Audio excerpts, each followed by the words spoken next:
श्री सीताराम। शिखा अवस्थी के चैनल में आप सभी का स्वागत है। मैं हूं शिखा अवस्थी।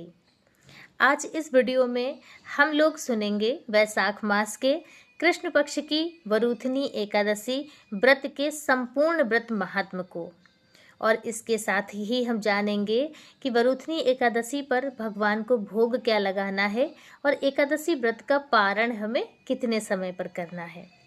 चलिए कथा प्रारंभ करते हैं।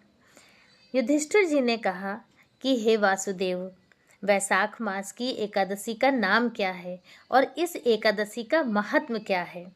भगवान श्री कृष्ण जी ने कहा कि हे राजन, वैशाख मास के कृष्ण पक्ष की एकादशी का नाम वरूथनी है। यह एकादशी इहलोक एवं परलोक दोनों जगह सौभाग्य प्रदान करने वाली है। वरूथनी एकादशी का व्रत सदा सुख की प्राप्ति कराता है, पापों का नाश करता है। वरूथनी एकादशी का व्रत करने से भोग एवं मोक्ष दोनों की प्राप्ति होती है। वरूथनी एकादशी महात्म में ऐसा वर्णन आता है कि वरूथनी एकादशी का व्रत यदि कोई दुर्भाग्यशालिनी स्त्री विधि विधान के अनुसार कर ले तो उसे सौभाग्य की प्राप्ति होती है।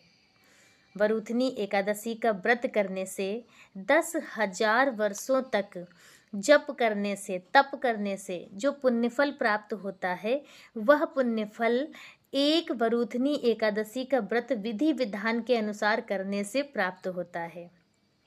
अपने हिंदू धर्म में सूर्य ग्रहण के समय जब आप कोई कार्य करते हैं तो एक कार्य आपको करोड़ों गुना पुण्यों की प्राप्ति कराता है।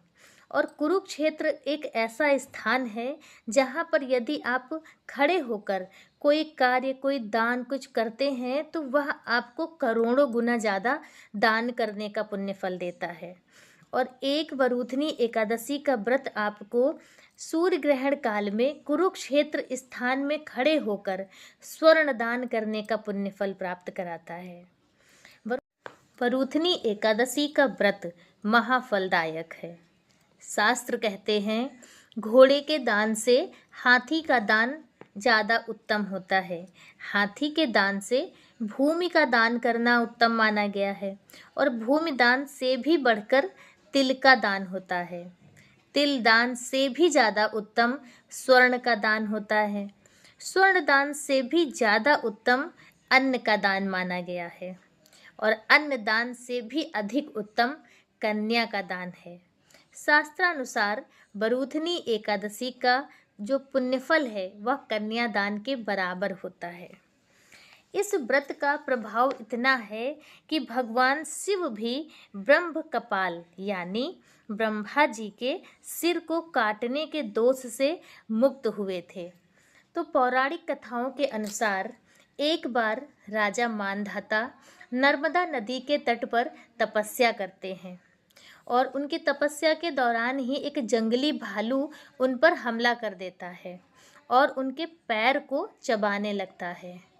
उसी क्षण राजा मानधाता भगवान श्री हरि से अपनी रक्षा की गुहार लगाते हैं कि हे दीनों के नाथ, हे करुणा के सागर, हमारी रक्षा करो। और उसी समय भगवान श्री हरि प्रकट होकर सुदर्शन चक्र से उस भालू को मार देते हैं। और फिर लेकिन तब तक मानधाता का जो पैर होता है वो क्षतिग्रस्त हो चुका होता है। भगवान श्री हरि राजा मानधाता से कहते हैं कि हे राजन, दुखी मत हो, तुम मथुरा नगरी जाओ और वहाँ वरूथनी एकादशी का व्रत करो और वराह स्वरूप की पूजा अर्चना करो।